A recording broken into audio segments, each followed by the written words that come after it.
Hi students, welcome to the English online teaching programs of Untitled High School. Let me introduce myself first. I'm Teacher Lloyd from the English group. Xin chào các em, chào mừng đến với chương trình giáo dục online của trường trung học phổ thông Untitled. Xin tự giới thiệu thầy là thầy Đỗ Minh Lợi để từ tổ tiếng Anh của nhà trường. In our lesson today, we will study part 1 reading at page 114 in your textbook, Unit 10, Nature in Danger.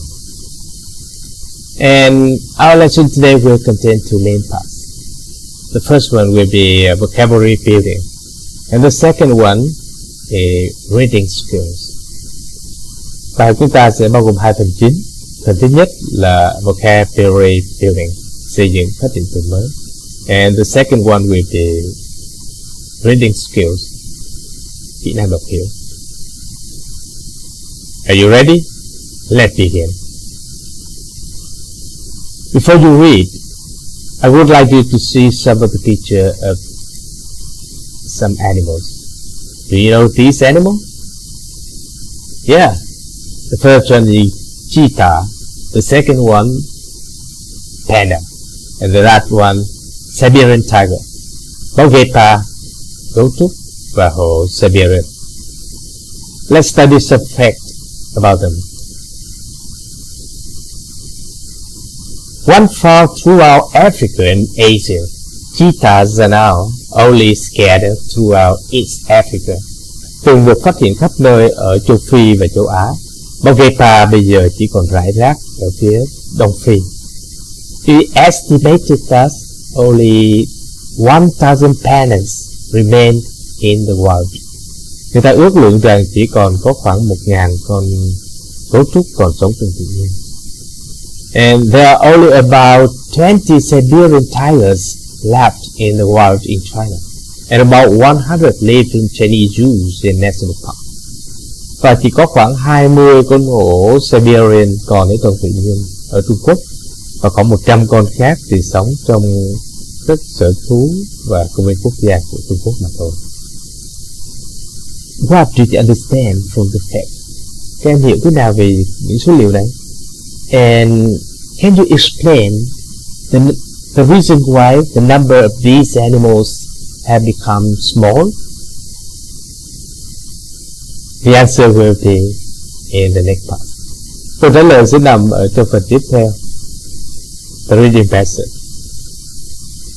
And to help you to understand the passage well, I will provide you with some of the vocabulary. Remember to listen carefully and repeat after me, because pronunciation is very important for any language learning. Các em hãy cố gắng nghe và lặp lại theo thầy nhé, bởi vì việc phát âm đúng từ mới là rất quan trọng đối với việc học một ngôn ngữ. Okay? Now let's begin. Pollutants. Pollutants. Change. Change. Affect. Affect. Cut down. Cut down. Water supply. Water supply. Consequence. Consequence. Rapidly. Endangered. Endangered. Extinct. Extinct. Interfere with. Interfere with. And now I will help you to remember the vocabulary. Bây giờ thầy sẽ giúp các em nhớ những từ mới này một cách nhanh nhất and effectively, hiệu quả nhất. Okay? I will show you some pictures. Thầy sẽ cho các em một vài cái bức hình. And you will try to remember the words relating to them. Các em hãy cố gắng nhớ lại những cái từ mới có liên quan đến chúng. Okay? Okay. Let's do it. In the first picture, there's many chemicals, compounds there. Carbon dioxide, sulfur dioxide, a lot of. So, it will remind you about the words. Tôi sẽ nhắc các em đến từ gì nào. Very good. Pollutants, chất gây ô nhiễm. What was the second picture? From the clear sky to a rainy one. And the word will be change. Good. Change. The third one is easy. Domino effect. So it will remind you by the word affect. Affect. Tác động, ảnh hưởng. This picture is very clear. Cut down. Cut down trees. Cut down forest. Đập hạ. And go about the next one. Oh, you see the water tap. Các em thấy cái vòi nước. And I'm sure that you will be reminded about the word water supply. This one is very clear. Drinking, driving, and accident. Đó chính là hậu quả. Consequence. So from now on, try not to drive after drinking. Đừng có lái xe sau khi uống bia rượu nhé. Okay, look at this picture. Look at those men. They're running too fast. And in other words, rapidly. Rất là nhanh. Rapidly. Look at this. The conservation status. So it will remind you about endangered species. Những loài động vật đang có nguy cơ bị tuyệt chủng, bị đe dọa. And what about this? Oh, the disappearing. So it will remind you about the words extinct, tuyệt chủng. And then what about the last one? Many people trying to see what the man is doing. So we have the words interfere with, can thiệp và cản trở khi đó. Okay? One more time with me with the pronunciation and try to remember them right after watching this video clip. Pollutants, change, affect, cut down, water supply, consequence, rapidly, endangered, extinct, interfere with. Okay. Now let's go to the reading comprehension one.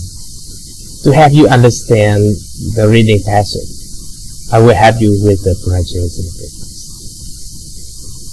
Cho dù điều này nó hơi ngược lại với những gì thầy dạy các em được kỹ năng đọc hiểu, nhưng mà bởi vì chúng ta đang học online nên thầy nghĩ là thầy sẽ giúp các em với pronunciation của toàn bộ cái passage trước khi chúng ta bắt đầu thực hành cái kỹ năng reading nhé. Now listen. The human race is only one small species in the living world. Many other species exist on this planet. However, human beings have a great influence on the rest of the world. They are changing the environment by building cities and villages where forests once stood. They are affecting the water supply by using water for industry and agriculture. They are changing the weather condition by cutting down trees in the forest, and they are destroying the air by adding pollutants to it. It can be said that human beings are changing the environment in all respects through their action and by their habits. This has resulted in two serious consequences. The first is that many kinds of rare animals are killed. The second is that the environment where these animals are living is badly destroyed. As a result, the number of rare animals is decreasing so rapidly that they are in danger of becoming extinct. In order to make sure that these animals do not disappear, efforts have been made to protect the environments in which they live. Scientists have made lists of endangered species and suggested ways to save them. Many organizations have been set up and funds have been raised. Thousands of national parks all over the world have been established to protect endangered animals. Laws have been introduced to prohibit the killing of endangered animals and the destruction of the environments where these rare animals are living. If people's interference with the environment decreases, more species will survive and produce offspring. The earth will be a happy planet where human beings and animals and plants peacefully coexist. Tôi vừa đọc xong cái đoạn reading. Bây giờ chúng ta sẽ tìm cách làm câu hỏi nhé. We begin with task 1. Chúng ta sẽ bắt đầu với task 1. The words in the book all appears in the passage. Tất cả những từ này đều có xuất hiện ở trong bài. Chúng ta hãy dùng chúng để fill in each blank with a suitable word. Lựa chọn và điền để tạo thành những câu có nghĩa.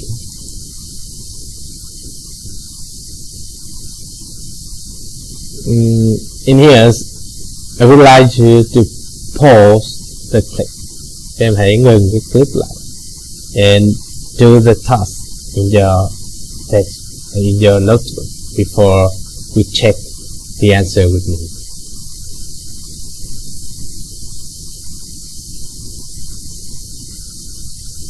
Okay, now let's check the answer. Dinosaurs became extinct millions of years ago. Những con khủng long đã tuyệt chủng hàng triệu năm trước. She tried to protect herself from the wind. Cô ấy cố gắng để bảo vệ mình khỏi cơn gió. The species of bird is decreasing in numbers every year. Loài chim này đang còn giảm về số lượng hàng năm. The chemical pollutants from cars and factories make the air, water and soil dangerously dirty. Những cái chất gây ô nhiễm hóa học từ xe cộ và nhà máy thì làm cho không khí, nước và đất trồng trở nên cực kỳ dơ, ô nhiễm. The blue whale is an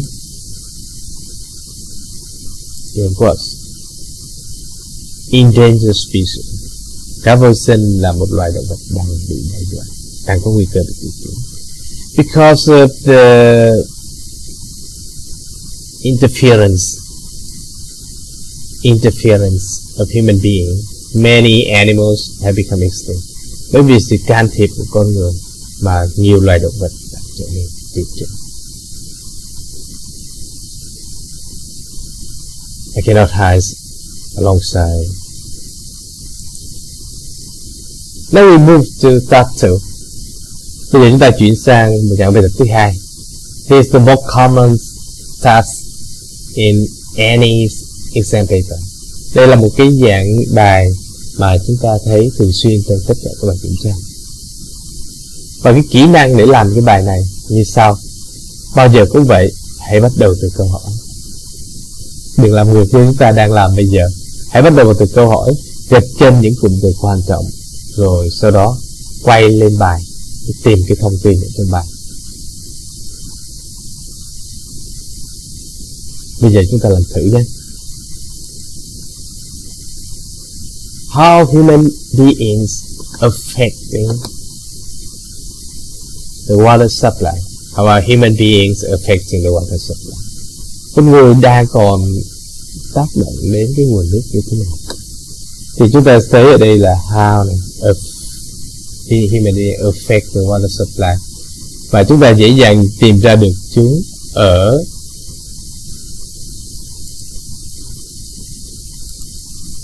đây. Và sau khi chúng ta tìm ra được chúng rồi thì đó chính là câu trả lời, đúng không?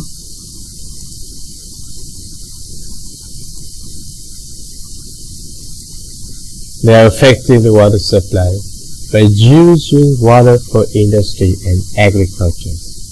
Họ đã tác động đến nguồn nước bằng cách sử dụng nước cho công nghiệp và nông nghiệp. Let's move to the next. how are human beings changing weather conditions? Và tất nhiên chúng ta cũng sẽ làm tương tự rồi.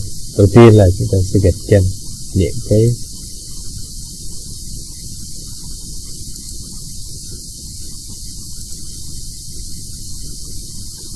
chúng ta gạch chân những cái keyword trước ha. Và lấy tay. How changing weather condition. Chúng ta thấy ở dưới bài này. They are changing weather condition by cutting down trees in the forest. Như vậy chúng ta sẽ dễ dàng tìm ra được cái câu đáp án. They are changing the weather condition by cutting down trees in the forest.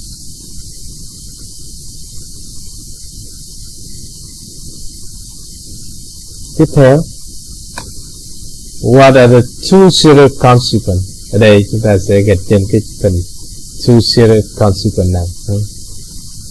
Two serious consequences. Đó, của human being. Và chúng ta sẽ thấy ở trong bài là these have resulted in two serious consequences. The first is that, the second is that. Okay? So the answer will be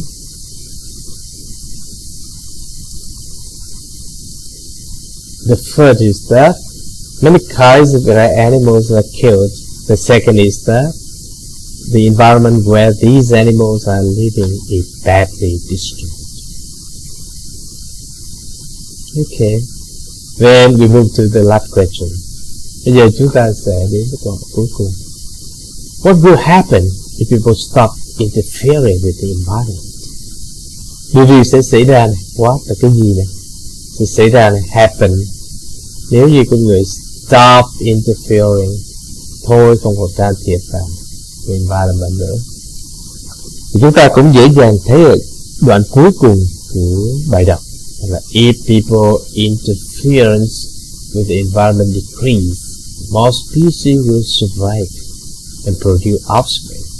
The earth will be a happy planet where human beings and animals and plants peacefully coexist.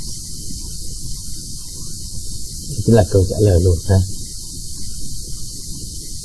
Ok, như vậy là chúng ta đã làm xong cái phần đọc hiểu. Thì cái dạng câu hỏi có liên quan đến bài kiểm tra. Bây giờ thầy muốn chúng ta đi đến một cái dạng bài tập nữa. Ở đây thầy muốn các em xem một clip. What the following clip? You find out what man has done to his environment as well as the basic can get from it. Chúng ta hãy xem cái clip này để xem thấy con người đã làm gì với môi trường của mình và cái thông điệp chúng ta có thể nhận ra được từ cái đoạn clip này là gì nhé. Let's see.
Okay, man has done a lot of bad things to the environment. And can you imagine the consequences there? Ta có thể tưởng tượng ra được cái hậu quả của nó là gì không nào?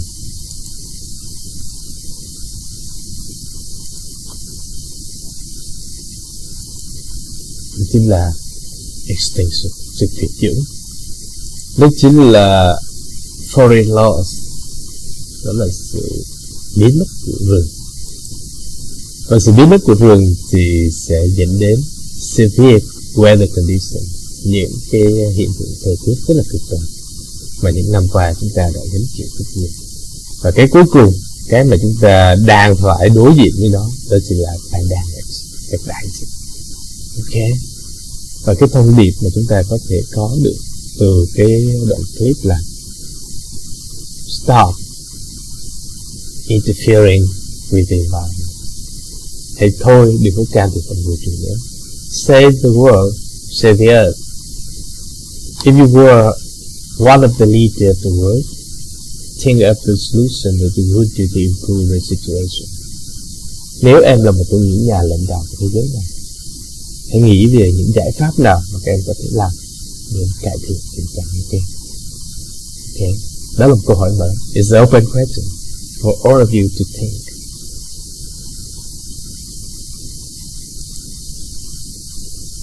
And if you have any question, you can get support from my email, tml.ptris@gmail.com or my Facebook here. Và thầy cũng đính kèm một file tư vấn của cái unit này cho các em tham khảo. Các em sẽ vào YouTube để chúng ta học thêm nhé. Goodbye and have a nice day.